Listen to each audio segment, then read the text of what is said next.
good rainy day. I'm starting a new book. This is going to be just titled Codependency. And the list of authors is quite long. So I'm going to just put it up here so we can all see what we're getting ourselves into here. And then there's all the people's names, in case you want to look them up.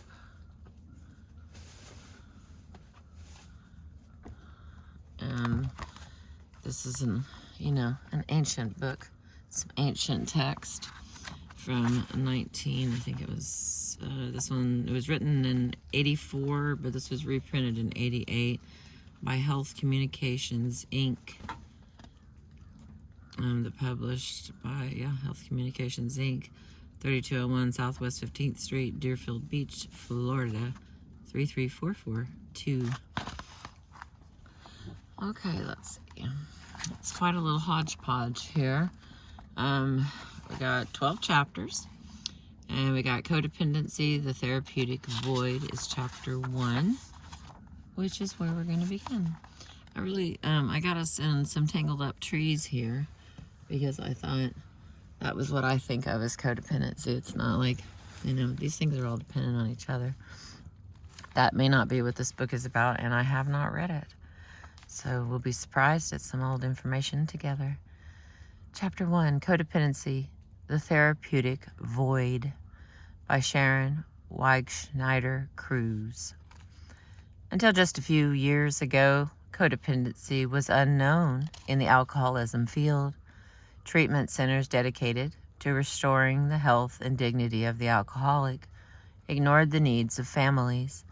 Although there were a few programs designed to help spouses, quote, understand their alcoholic, mental health professionals, even family counselors, somehow failed to isolate that specific class of behavioral symptoms that were common to families of alcoholics. So codependency was caught in a therapeutic void between the alcoholism field and the mental health field, with the result that millions of people harbored feelings of craziness, fear of abandonment, and a desperate need for love at the cost of personal dignity. They did so in pained silence and isolation.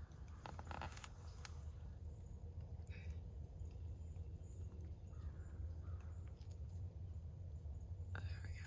A little bit more light. Make it stop blinking on me. Codependency is a primary disease and a disease within every member of an alcoholic family. It is what happens to family members when they try to adapt to a sick family system that seeks to protect and enable the alcoholic.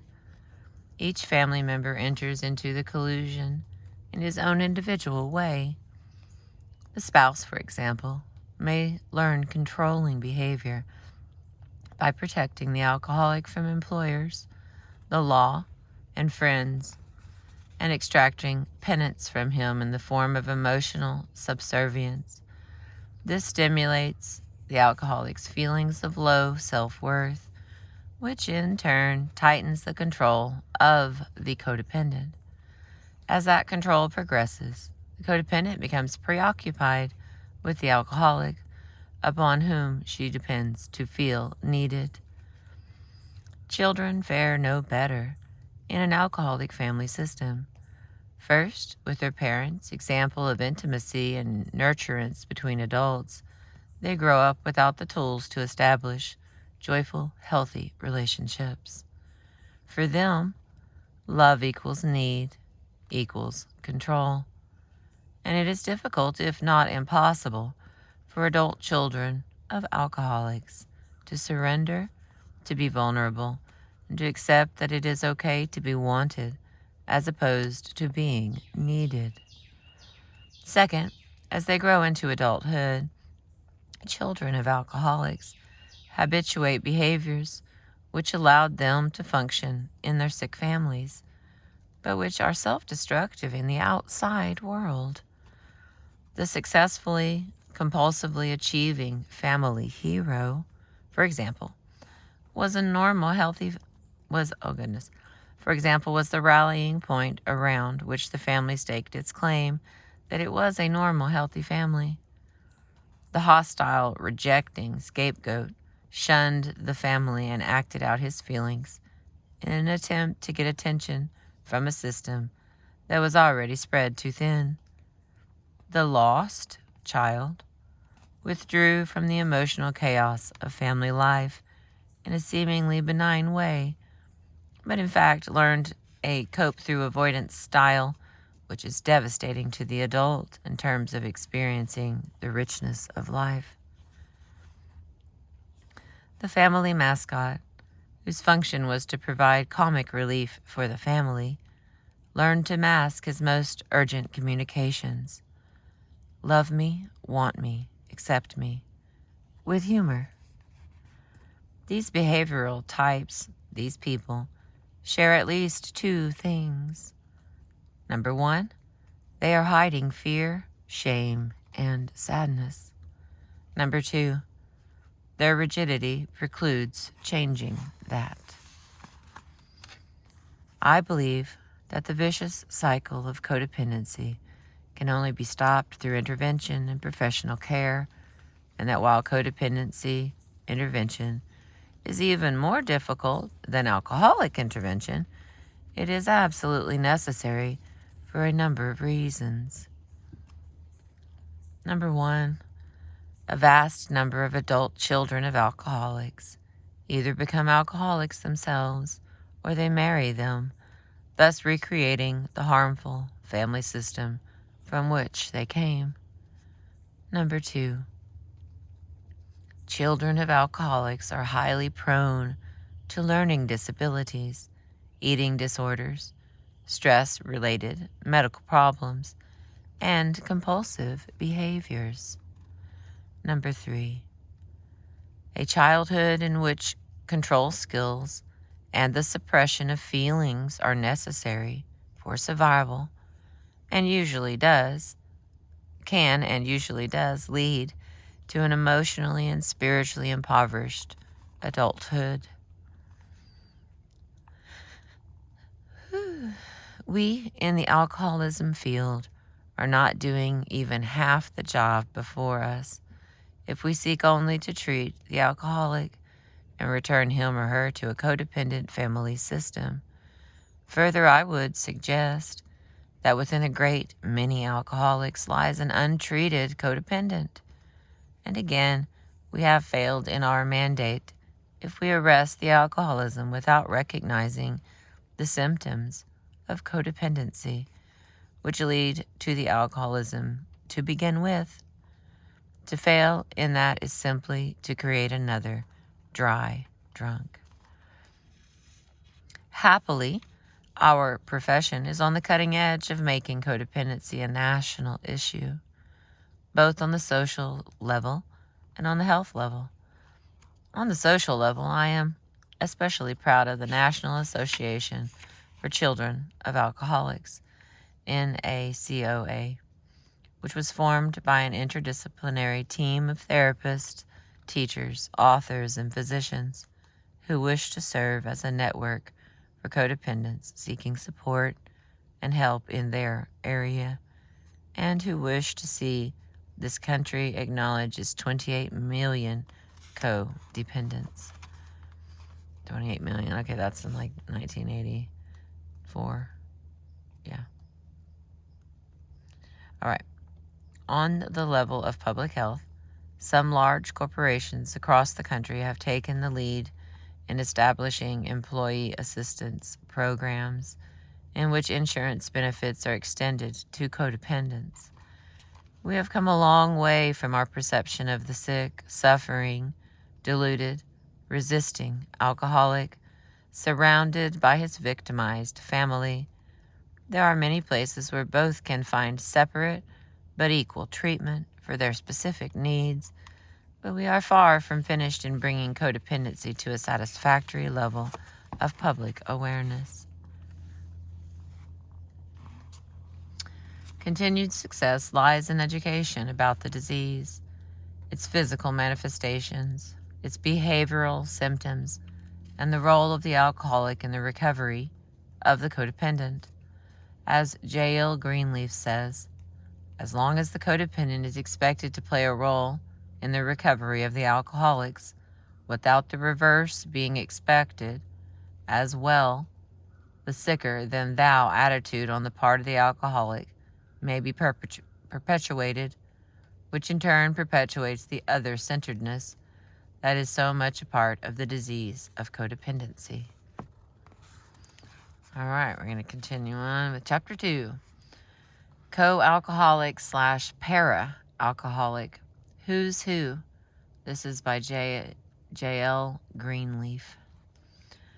The growth of family treatment programs has given rise to new terminology and definitions of behavior to describe family members. However, the behavioral definitions of the entire family are often based primarily on the actions and attitudes of the spouse of the alcoholic.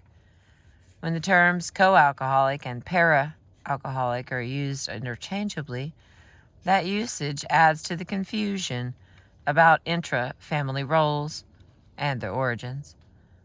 This paper seeks to establish continuity in terminology and delineates the motives and origins of family member behavior by family role. The difference in the the differences in the behavior of an adult in a volatile relationship with an alcoholic spouse and of a child in a compulsory relationship with a parent are examined.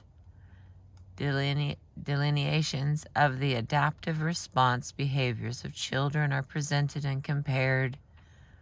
The paper concludes that without these etiological distinctions, therapeutic treatment may result in an inappropriate assumption of responsibility and blame by the child. Finally, some barriers to effective treatment are explored. All right, sounds like I'm about to read you his ideas in his paper. Appropriate terminology. With the increase in family programs, long-needed attention is being given to the children and spouses of alcoholic persons. As in any field, we need a common and consistent language in order to be understood by each other, the helping community, the media, and our clients. A consistent language aids us in distinguishing different aspects of the situation and interpreting the whole. Separate terms present a continuation of the patterns in which the entire family becomes consumed by the alcoholic person's problem and identity. As the Reverend Kellerman has observed, the medical model presents a very real problem to the family. Is alcoholism literally a family disease? Not unless everyone in the family has it. Alcoholism is an individual disease, but it is also a family syndrome. For this reason, I refer to the alcoholic person as the one having the disease, and the other family members as the ones with the syndrome.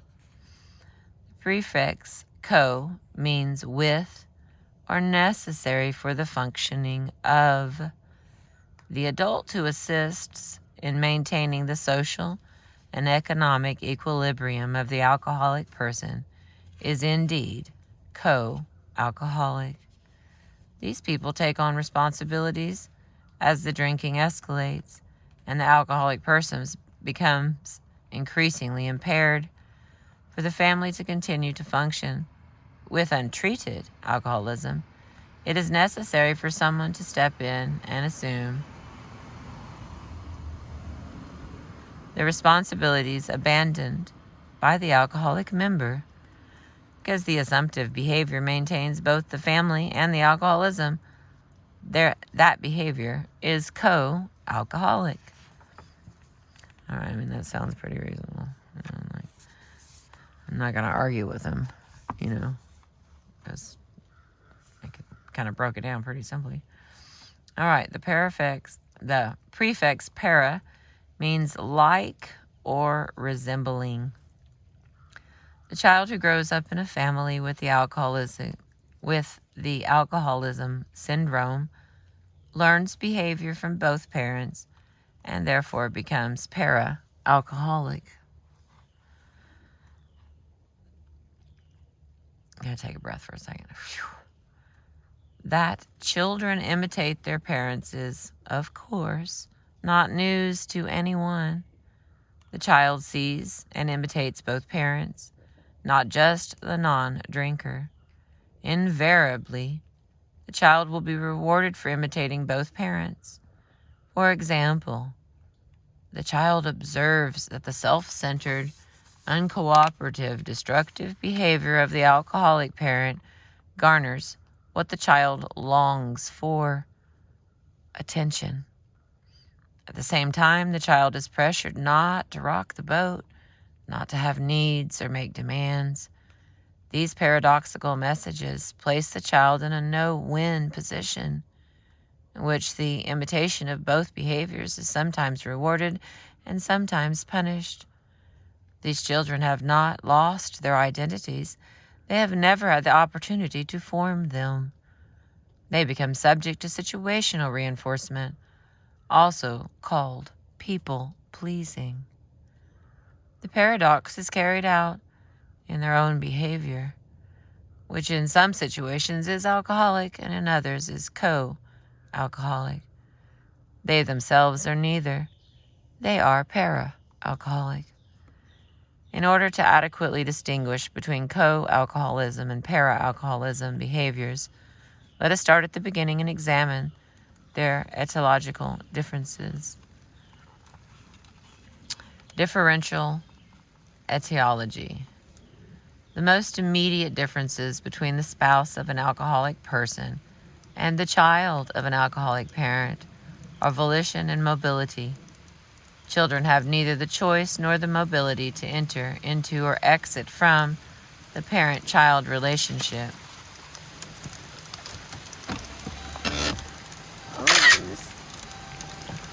We're going to stop here and pick back up.